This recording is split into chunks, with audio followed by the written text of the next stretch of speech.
দুটো প্লেয়ারকে ডাউন করা হয়েছে ফাহিম গট অ্যান্ড সরিকে। তবে অন্যদিকে শিহান এখনো হার মানেনি, তিনি আবার গ্রাউন্ডে যাবেন কিনা। নো হিরোজেন আর একটা ইউজ থাকবে ইনেসের। ওহো ওহো, একা দুটো প্লেয়ারকে হেডশট।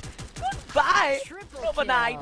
রাউন্ডটা ছিল ভালোভাবেই নোভা নাইটের দখলে, তবে ওয়ান বিচিং এই ক্লাচটা বের করলো হিরোজেন।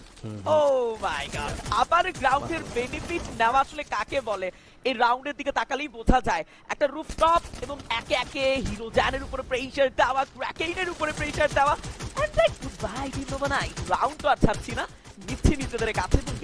ইটস এ 2v1 ব্যাটল। চমৎকার লেভেলে ছিল। নোভানাইটকে বারংবার বলছি, আমার ফিলও হচ্ছে নোভানাইট চেষ্টাও করছে, তাদের দ্বিগুণ প্রচেষ্টা করা লাগবে যদি তারা রাউন্ডটা নিজেদের হাতে নিতে চায়। যে কোনো রাউন্ডই হোক সেটা তারা জানে যে কতটা স্ট্রং, সেটাই প্রমাণ একটু আগে পেলো। যেখানে ম্যাচ মোটামুটি ঘুরে গিয়েছিল নোভানাইটের সাইডে, তারপরও একা হিরোজেন ঘুরিয়ে নিয়েছে গেমটা তাদের সাইডে করে। সো জেবিরাই স্টিল এখন স্ট্রং প্রতিপন্ন হচ্ছে, দুটো রাউন্ড তাদের হাতে রয়েছে। নোভানাইট নিয়েছে একটা রাউন্ড, ম্যাচের 4 নম্বর রাউন্ড চলছে। কি মনে হয় কোন টিম এইবার ধরাশায়ী করবে অপোনেন্ট টিমকে?